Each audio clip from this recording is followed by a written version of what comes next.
Selamat datang di PSBB, Perbincangan Santai Bedah Buku.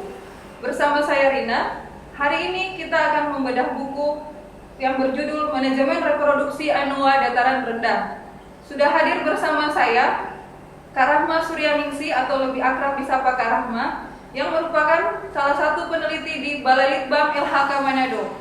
Kak Rahma ini adalah salah satu anggota tim penulis buku ini. Hai Kak Rahma. Hai Kak Rina, hai sahabat Kawanua. Kak Rahma, ceritain dong ke sahabat Kawanua, apa sih yang latar belakangi penyusunan buku ini? Jadi begini Kak Rina dan sahabat Kawanua, buku ini disusun sebagai bentuk kecintaan teman-teman peneliti terhadap satwa anoa dan sebagai bentuk kontribusi kepedulian untuk perkembangan ilmu pengetahuan terkait dengan manajemen reproduksi anoa dataran rendah di ex-situ yang masih sangat terbatas dan juga kurang. Seperti yang kita ketahui bahwa perkembangbiakan anoa di luar habitatnya itu masih terkendala dengan beberapa hal, salah satunya terkait dengan teknik pemeliharaan dan juga manajemen reproduksinya. Wah, anoa saja dicintai ya Kak Rahma, apalagi si dia. Iya. Terus butuh waktu berapa lama sih penyusunan buku ini Kak? Iya, kalau buku ini disusun oleh tim Anoa Breeding Center berdasarkan dari penelitian dan pengalaman selama kurang lebih 8 tahun. Buku ini disusun oleh tim peneliti, teknisi, dokter hewan, dan juga kiper. Penyusunan buku dimulai pada tahun 2019 dan dirilis pada tahun yang sama. Nah, kita ingin tahu nih, apa isi dari buku ini Kak Rahma? Kak Rahma bisa ceritain dong ke sahabat Kawanua, umur berapa sih anoa di ABC itu siap untuk dikawinkan? Iya, nah sahabat Kawanua, untuk anoa sendiri berdasarkan pengalaman di Anoa Breeding Center, usia anoa untuk siap dikawinkan yaitu pada umur 3-4 tahun, anoa sudah bisa dinyatakan dewasa secara kelamin, di mana anoa jantan menunjukkan ciri-ciri bisa melakukan kopulasi dan juga menghasilkan spermatozoa. Nah, untuk anoa betina dilihat dari ciri-ciri estrus yang mulai diperlihatkan dan juga kesiapan untuk ovulasi. Estrus itu apa sih Kak Rahma? Nah, estrus itu merupakan masa birahi, masa di mana anoa betina menginginkan untuk melakukan perkawinan.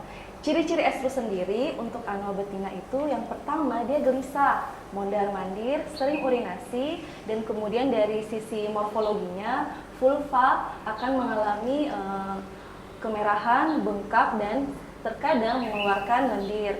Nah, untuk anoa jantan sendiri ketika mengetahui anoa betina sedang estrus, dia juga akan gelisah, sering urinasi, lebih agresif, dan juga dia akan sering mendekati anoa betina tersebut. Wah, kalau sudah ada ciri-ciri seperti itu, sudah bisa dikawinkan ya Kak Rahma? Iya, anoanya sudah siap untuk dikawinkan. Kak Rahma, ceritain dong proses perkawinan anoa. Pasti sahabat Kawanua ingin tahu nih. Iya, sahabat Kawanua, saat proses pengawinan anoa itu sangat seru sekali. Kenapa sangat seru? Karena pada saat dikawinkan, anoa akan menunjukkan perilaku seperti berkelahi sebelum akhirnya mereka dapat kawin. Nah, anoa yang dikawinkan itu ketika anoa betina menunjukkan ciri-ciri estrus dan anoa jantan siap untuk dikawinkan. Nah, Karina, sebaiknya untuk anoa jantan dan betina yang akan dikawinkan itu diletakkan di kandang yang bersebelahan. Sehingga pada saat proses perkawinan, dari kiper sisa membuka pintu penghubung antar kandang dan anoa disatukan, kemudian pintu tersebut ditutup kembali.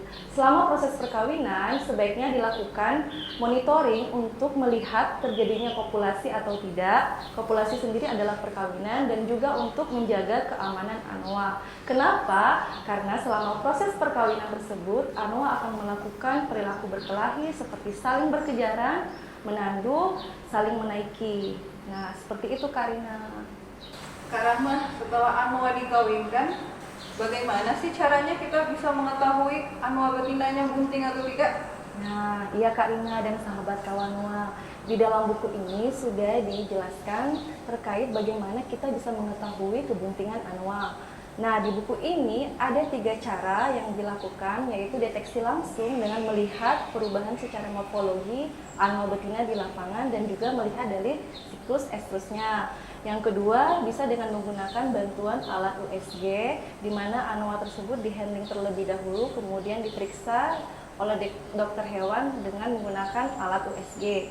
Yang terakhir juga bisa dengan menggunakan urin anoa betina. Begitu Kak Rina. Oh gitu ya Kak Rahma. Iya. Kalau anoa betinanya sudah dinyatakan positif bunting, dalam buku ini ada nggak persiapan yang harus disiapkan menjelang kelahiran bayi anoa? Iya Kak Rina dan sahabat Kawanua, di buku ini juga akan memberikan informasi tindakan apa yang harus dilakukan setelah mengetahui anoa betina tersebut positif bunting. Yang pertama tentu saja harus dilakukan kontrol pakan dan kesehatan oleh dokter hewan yang lebih intens. Kenapa? Karena pada anoa betina yang sedang bunting, dia akan membutuhkan nutrisi yang lebih dari biasanya. Kemudian untuk menjaga kesehatannya karena terkait dengan keberhasilan dari kebuntingan tersebut. Yang kedua adalah tim sudah mulai melakukan persiapan untuk melakukan isolasi dan pemindahan terhadap anoa betina yang sedang bunting, di mana anoa yang sedang bunting akan dilakukan pemindahan ke kandang khusus yang nantinya akan menjadi kandang untuk kelahiran dari anoa betina tersebut. Begitu Kak Rina dan sahabat Kawanua. Terus Kak Rahma, sama nggak proses kelahiran bayi anoa dengan proses kelahiran bayi sapi atau kerbau? Nah, iya Kak Rina dan sahabat Kawanua, proses kelahiran anoa kurang lebih sama dengan sapi dan kerbau, di mana anoa juga akan mengalami proses kelahiran secara alami dan juga dengan pertolongan. Kenapa membutuhkan pertolongan? Karena anoa betina mengalami distokia. Nah, untuk penanganan distokia itu sendiri bisa dengan bantuan reposisi dan penarikan oleh dokter hewan atau tim medis, dan juga pilihan terakhirnya adalah dilakukan prosedur operasi sesar pada anoa tersebut. Nah, kurang lebih seperti itu Kak Rina dan sahabat Kawanua. Pertanyaan yang terakhir nih Kak Rahma, kalau bayi anoanya sudah lahir, butuh penanganan seperti apa sih Kak?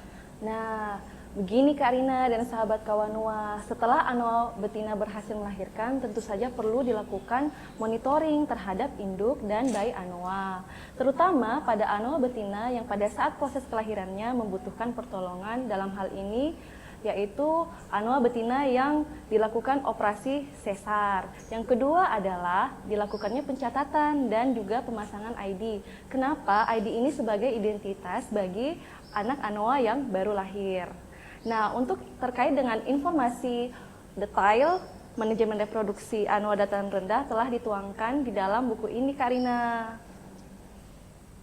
Wah, seru sekali ya bicara tentang anoa ini Kak Rahma.